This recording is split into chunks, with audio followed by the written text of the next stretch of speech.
మహారాష్ట్రలోని ఒక ఆలయంలో అమ్మవారి కళ్ళు నిజంగా మెరుస్తాయా? మహారాష్ట్రలోని కొన్ని చోట్ల దేవాలయాలు ప్రత్యేకంగా ప్రసిద్ధి చెందాయి. వాటిలో కొన్ని ఆలయాల్లో అమ్మవారి విగ్రహం కళ్ళు రాత్రి వేళల్లో మెరుస్తాయని స్థానిక భక్తులు నమ్ముతుంటారు. ముఖ్యంగా తుల్జాపూర్ భవానీ ఆలయం ఈ విషయంలో బాగా ప్రాచుర్యం పొందింది. అమ్మవారి కళ్ళలో నిజంగానే దివ్యకాంతి వెలువడుతుందని భక్తులు చెబుతారు.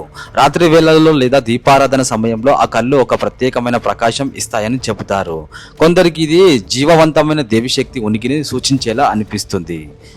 దీపాల ప్రతిబింబం. ఆలయంలో ఎప్పుడు వెలిగే దీపాలు లేదా కాంతి అమ్మవారి కళ్ళల్లోని రత్నాలు లోహాలపై ప్రతిబింబించి కళ్ళు నిజంగానే మెరుస్తున్నట్లు కనిపిస్తాయి. కొన్ని ఆలయాల్లో అమ్మవారి కళ్ళను ప్రత్యేక రాళ్లతో రూబీ, ఎమరాల్డ్, క్వార్డ్ తయారు చేస్తారు.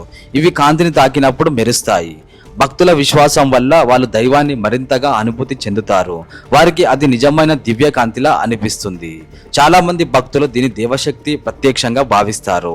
అమ్మవారి కళ్ళు మెరుస్తున్నాయంటే అమ్మ నిజంగానే జీవం ఉన్నట్లు భావించి మరింత భక్తితో పూజిస్తారు.